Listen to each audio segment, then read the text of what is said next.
Bueno, y nosotros nos vamos a meter en otros vericuetos que no son tan apocalípticos pero acá como las películas. La sangre no llegó al río todavía. Afortunadamente no hay catástrofe. Y por ahora hay, en todo caso, desacuerdos, ¿podemos decir eso? Bueno, hay desacuerdos, pero si me preguntas, a mí me gusta un poco que se picantee. Digo, ¿para qué son estas reuniones? Se juntan todos, dicen todas cosas protocolares, ¿viste? No, para eso están los cancilleres que tienen toda la palabra aburrida. Los presidentes queremos que tengan alguna cosita. Algunos cancilleres, algunos diplomáticos. Ya nos vamos a meter en eso. Ya nos vamos a meter ahí. Pero bueno, le vamos a dar la bienvenida al señor Javier Sluky, que es casi un diplomático, casi un canciller. Fíjate que se ha afeitado para esta ocasión. Claro, mirá la camisita que se puso. ¿Cómo están, chicos? Muy bien. Hombre de la CELAC, vengo así. Me afeité sin querer, pero bueno, acá estoy. ¿Cómo es afeitarse sin querer? Quería cortarse el pelo, pero se dio cuenta que empezó al revés. Es una larga. Me compré una cortabarba, dije, bueno, vamos a ir tranca. Obviamente me quedó un agujero gigante acá y tuve que. Así que. Mirá, claro, bueno. Me pasó algo parecido alguna vez. Una sucesión de hechos desafortunados. Claro, que no sabía medir cuál era la que tenía que poner y te pasaste. Chicos, parece que los que no saben medir demasiado sus palabras son algunos de los integrantes de la CELAC, ¿o no? ¿Qué pasó, están como picantes los presidentes. Podemos decir que hubo más de un conflicto, sobre todo, diría, bueno, la gran voz disonante, que en este caso fue el presidente de Uruguay, Luis Lacalle Pou, pero que tuvo algunos encontronazos también con nuestro presidente, Alberto Fernández, también el presidente de Chile, sobre todo, digamos, por cómo se define lo que es la democracia, diría Ahora, yo, ¿no? En esa definición de lo que es la democracia, y más allá de las diferencias que puede haber entre la mirada de cada uno de los presidentes a partir de sus posiciones ideológicas y demás, no pongan música, te lo pido por favor, que me tiento. Está bien. Necesito hablar seriamente. Porque vamos a hablar del presidente argentino primero. Yo digo, también de alguna manera, lo que el presidente argentino dice en su discurso de apertura es un poco una chicana a algunos de los presentes refiriéndose a la ausencia de Maduro, ¿no? Sí, es verdad, lo que hizo sobre todo el presidente Alberto Fernández fue criticar a las derechas recalcitrantes y fascistas que no deben crecer en la región. No lo dijo nombrándolo, pero bueno, obviamente el que revolaba la cuestión era Jair Bolsonaro, el expresidente de Brasil. Recordemos que ahora Brasil reingresó a la CELAC con Lula luego de la ausencia que tuvo durante la presidencia de Jair Bolsonaro, precisamente, y reivindicó al contrario Alberto Fernández a Cuba y Venezuela criticando los bloqueos que sufren estos países. ¿Te parece que escuchemos un fragmentito de lo que decía Alberto Fernández? Vale. Y la democracia está definitivamente en riesgo. Después de la pandemia hemos visto cómo los sectores de ultraderecha se han puesto de pie y están amenazando a cada uno de nuestros pueblos. Y lo que nosotros no debemos permitir es que esa derecha recalcitrante y fascista ponga en riesgo la institucionalidad de nuestros pueblos.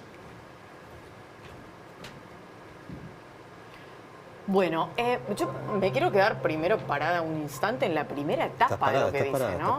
Pero voy a detener un instante más. Hoy estamos... ¿Está en riesgo la democracia? A mí me preocupa que el presidente diga que está en riesgo la democracia.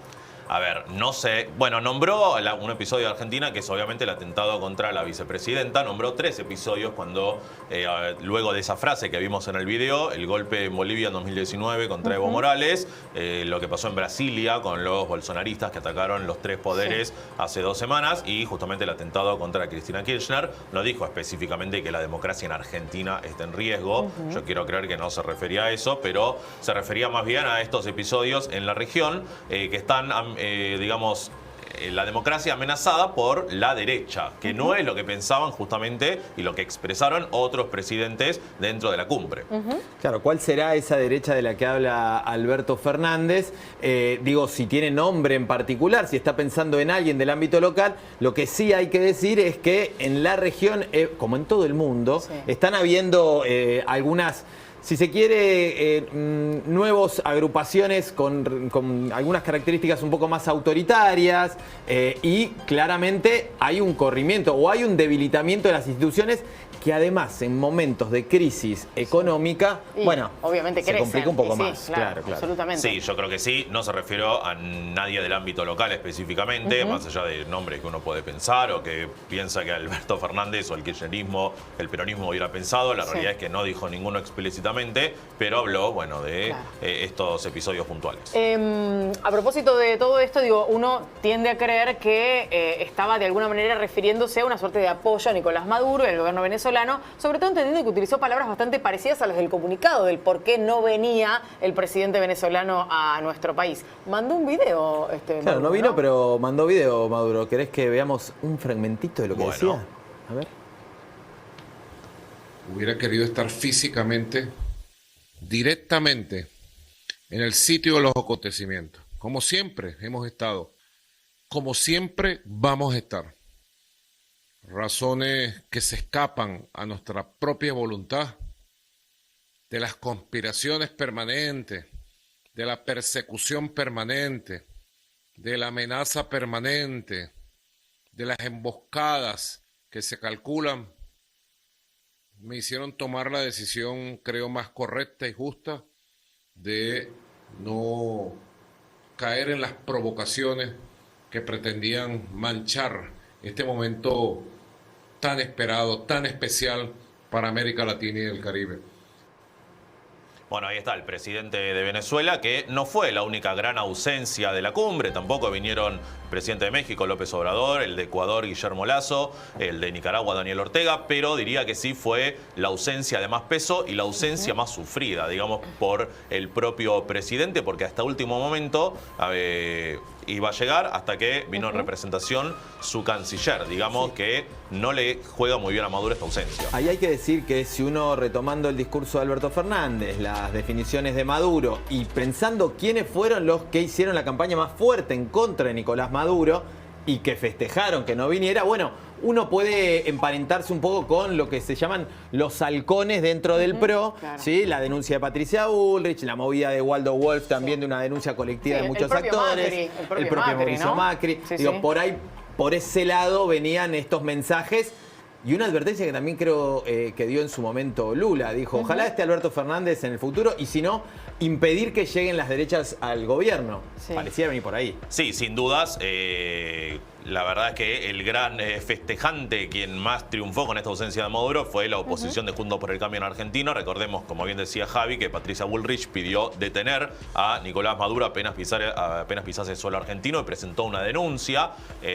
También un colectivo FADER, que nuclea en verdad a bastantes figuras de la oposición, repudió su presencia y recordemos que está buscado por Estados Unidos, que pide una recompensa de $15 millones, mientras que va a haber un representante también de Joe Biden, estuvo Christopher Dodd en la cumbre, así que me parece que fueron estas tensiones las que finalmente lo dejaron a Maduro afuera, cuando él buscaba lo contrario, justamente mejorar su imagen regional.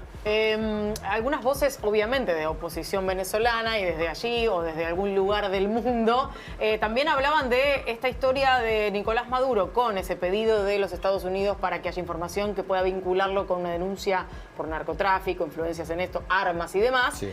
Que no le es tan fácil al presidente venezolano ir a cualquier país del mundo. Obviamente Estados Unidos está clarísimo. Pero digo, también evaluaban algunas voces opositoras a Maduro, esta historia de, bueno, ¿la Argentina termina siendo un lugar seguro para Maduro o finalmente empieza a entrar en ese mismo espacio de los corredores no seguros para el presidente de Venezuela por estas denuncias? Sí, se suponía que iba a ser un lugar seguro y de hecho si hubiese venido, incluso se le había pedido una bilateral a Alberto Fernández, iba a tener una esperada bilateral reunión con Lula da Silva, que hubiera sido un poco justamente la vuelta de página, eso quiere decir, de Maduro en la región, que hasta hace poco tiempo fue poco menos que un paria, no reconocido hasta el día de hoy por muchos estados, pero hace poco tiempo, con la necesidad de Europa y de tener petróleo, con las negociaciones que se entablaron en México con la oposición, muchos países dejaron de reconocer al otro presidente interino, autodenominado así, Juan Guaidó. Entonces estaba intentando hacer eso Maduro, dar vuelta a la página y empezar a tener una relación más amistosa con muchos países de la región, más que antes, y no fue la oportunidad. El que no le pidió bilateral a Maduro y que ya que no estaba, aprovechó y tiró por lo menos una piedrita más, quizás inesperadamente, fue Gabriel Boric, ¿no? De quien, si yo no me equivoco y la producción me corrige, tenemos un pequeño fragmento. Así es, tenemos. A ver qué decía. Sabemos que los valores de la libertad y el respeto por los derechos humanos y el principio de celebrar elecciones periódicas y genuinas mediante el sufragio universal son elementos esenciales de la democracia. Y en este sentido, reitero, tal como lo han hecho otros, que necesitamos ver a Venezuela de regreso en los foros multilaterales. Manifestamos nuestro apoyo a la tradición pacífica, democrática y decidida por el pueblo de Venezuela, a la crisis política y humanitaria que golpea el país, y expresamos nuestra voluntad para colaborar en el diálogo entre los distintos sectores del país para encontrar una salida que permita la realización de elecciones libres, justas y transparentes con supervisión internacional el año 2024. Bueno, ahí está, me parece Boric con una postura un poco más medida, intentando, diría yo, mediar entre los que están más bien del lado bolivariano y los que lo tildan a Maduro de dictador directamente, como los que están más alineados con Estados Unidos. Boric no habló de Maduro como dictador, dijo que, por lo que yo entiendo de sus palabras, hubiera querido que él pudiera estar en esta cumbre, pero aún así... Hubiera querido que Venezuela forme parte de estas cumbres. Sí. Me parece que ahí está la sutil diferencia que hace el presidente chileno respecto de qué pasa con el país, la sociedad venezolana, el deseo de la sociedad venezolana de recobrar algunas cuestiones, sobre todo vinculadas al respeto por los derechos humanos, y Maduro, porque no lo nombra en ningún momento, ¿no? Sí, es verdad lo que decís, no lo nombra en ningún momento, y obviamente la mayor crítica hacia el régimen de Venezuela es que permita elecciones libres durante el próximo año 2024. También yo digo de una postura más medida de Boric, porque dijo algo parecido del régimen de Perú, por ejemplo. Criticó a Dina Boluarte por las recientes protestas que, como estuvimos cubriendo acá, ustedes más que yo, dejaron por lo menos 50 muertos en las últimas semanas, y pidió también un cambio de dirección, palabras más, palabras menos, en lo que está sucediendo en Perú. Digamos, no es solamente Chile alineado con el régimen antibolivariano, por así pero decirlo. está bien, digo, es de alguna manera proteger las democracias y proteger a los pueblos, ¿no? Así es. Creo que tiene que ver con eso. También estuvo en la CELAC, y desde su lugar, que ya vamos a hablar cuál es, si uno trazara un árbol genealógico en la región, qué lugar le corresponde o qué lugar piensa nuestro ministro de Economía que tiene, el presidente uruguayo hizo una afirmación que, bueno, le puso un poquito más de picante, porque no sé si todos opinan lo mismo sobre cómo deberían ser las relaciones en la región y sobre todo la economía en la región. Totalmente, bueno, porque además, digamos, la calle Pou, yo creo que no se calla nada, nunca lo ha hecho, y menos estando en este contexto en el que era, podríamos decir, minoría. No lo callan, Pou. Claro, vamos a escuchar lo que decía el presidente uruguayo. Mirémonos de la CELAC hacia adentro. Aquí se ha destacado la capacidad de la generación de alimento, entre otras cosas, de la posibilidad de interconexión, de la posibilidad de complementación en todos los ámbitos. Todos venimos aquí inspirados en la prosperidad de nuestros pueblos, seguramente basados en distintas ideas que quizá tengamos matices o a veces hasta opuestas, pero todos están basados en que representamos el sentir nacional y bregamos para que nuestros pueblos sean prósperos. ¿No será momento de sincerar estas relaciones y que desde la CELAC se impulse una zona de libre comercio entre nuestros países?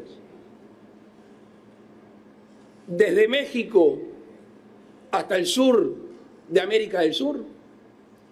¿No podremos avanzar en ese sentido?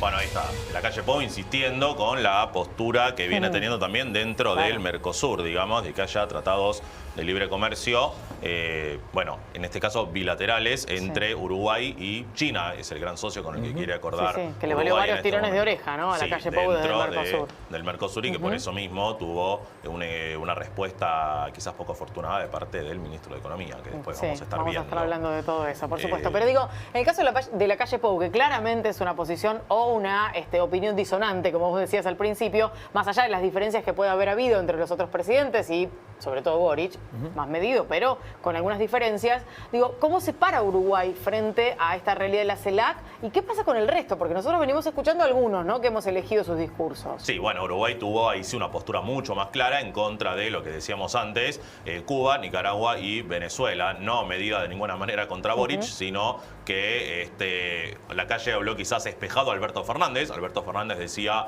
en pos de la democracia contra la derecha fascista. Bueno, la calle Pou, obviamente que nunca no dijo es que estoy afuera de la derecha fascista, por supuesto que no le está. Lo que quiero decir es que él tildó de antidemocrático no a la derecha fascista, sino al contrario a los regímenes más bien de izquierda, como decimos, los de Daniel Ortega en Nicaragua, Maduro en Venezuela y Díaz Canel en Cuba, que estuvo presente ahí escuchándolo en la cara, digamos. Así que ahí están las diferentes visiones de lo que es la democracia, ¿no? Claro. Bueno, hablábamos de que es un día de muchas declaraciones. A mí siempre que pasan estas cosas, por ejemplo, la forma en que Boric hablaba en esa media lengua tan diplomática, donde digo algo y no digo otra cosa, siempre se viene a la mente la canción de Serrat, Algo Personal, en la cual te hace todo el rulo de cómo la gente habla para al final no decir nada. Bueno, el que apuntó ahí en ese sentido fue Gustavo Petro, el presidente de Colombia. ¿Quieren escuchar lo que dijo? Vale. Miren. Hay una gran distancia entre la retórica de la integración latinoamericana y la realidad. Hablamos mucho de unirnos, pero hacemos poco por hacerlo realmente. Y yo creo que esa historia tiene que cambiar. De la retórica tenemos que pasar a la realidad. Hay casos relativamente exitosos. La Unión Europea, con sus más, con sus menos, con sus problemas, hoy ni más ni menos, tienen una guerra en su propio territorio como si la Segunda Guerra Mundial no hubiera sido experiencia suficiente.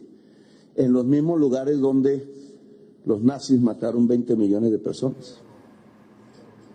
Desde aquí deberíamos, antes de dejarnos presionar.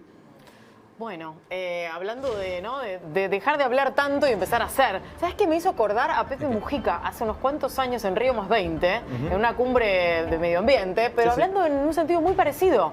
En un sentido muy parecido, ¿para qué nos reunimos tanto? Decía Mujica en aquel momento, si finalmente después volvemos a casa y no hacemos nada de todo esto que decimos. Petro apuntando, como bien decías, más a la cuestión ambiental, que fue uno de los grandes temas de su campaña, una de sus grandes propuestas, que Colombia pase a ser un país de energía limpia, que también es una cuestión polémica allí, pero sí, también apuntando a, quizás en la misma línea que Maduro, generar alguna estructura y no solamente cumbres de lo que es la CELAC.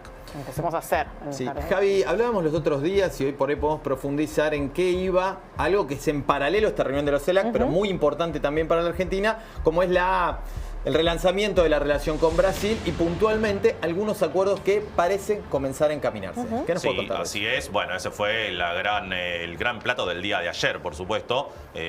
Lula estuvo 48 horas en el país, todavía sigue acá, pero ayer fue el día abocado a la visita de Estado, donde se firmaron muchos acuerdos de cooperación estratégicos, en lo que bien decís es un relanzamiento histórico de las relaciones con Brasil luego de los gélidos años, digamos, de Bolsonaro y donde sobre todo lo que más peso tuvo son los acuerdos del área económica, por supuesto. Claro, por supuesto. En esos acuerdos de área económica, ayer en estos anuncios que hacía el ministro Sergio Massa junto con el ministro Haddad de Brasil, se hablaba de varias cuestiones que son bastante puntuales y que se han firmado y tienen que ver con esto de la compra-venta y los respaldos de los bancos centrales de cada país respecto de esas empresas que quieran interactuar con las de los otros países. ¿Cómo será esta historia entre Argentina y Brasil? Castellano. ¿Cómo sería esto en castellano? Sí, a ver, ¿Cómo se hace? No es fácil de entender, también a mí me costó, lo voy a reconocer, pero es un acuerdo en el que Brasil, a ver, se supone que el acuerdo es mutuo, pero en verdad, o sea, recíproco, tanto de importaciones y exportaciones para cada país, pero la realidad es que lo que más pesa es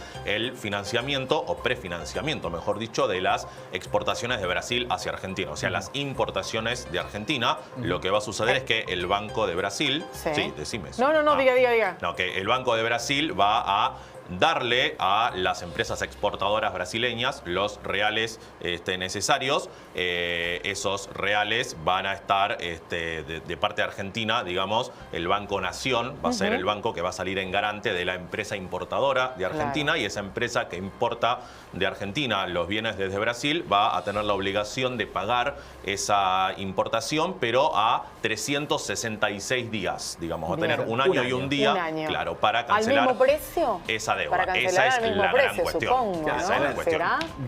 Dicho de otra manera, yo compro a Brasil hoy. Sí. yo no tengo un año para pagar eso, Sí. pero en realidad le voy a pagar al Banco Al Banco Nación, Nación, que es el porque que el avala. Banco Nación habló con el Banco Brasileño que le fue pagando a quien le importé. Sí, básicamente. Y Bien. eso lo que hace es evitar que las importaciones desde Brasil se hagan en dólares, ¿no? Claro, Lo que claro. eso suena muy lógico, que si es nuestro principal socio comercial y está al lado nuestro y no usa el dólar, ¿por qué tenemos que estar gastando dólares, que tenemos muy pocos realmente, en el comercio con Brasil? Bueno, será interesante ver qué pasa con los importadores y exportadores en breve, cuando esto ya se ponga a rodar, ¿no? Sería interesante en algún momento hablar con alguna de esas cámaras para ver qué opinan sobre Había esta historia y cómo va algunos la resquemores historia, también. ¿no? ¿Vendrán Sí. más hawaianas, por ejemplo? Y bueno, estaban Herring, remera contentos. Herring, perdón, remera Herring, hoy pero bueno. estamos... Bueno, Dios mío, Javi, muchísimas gracias. Javi, Bueno, muy un claro placer. esto. Gracias. Bueno, gracias. Qué lindo cuando se pica la política Ay, hermoso, internacional hermoso. latinoamericana.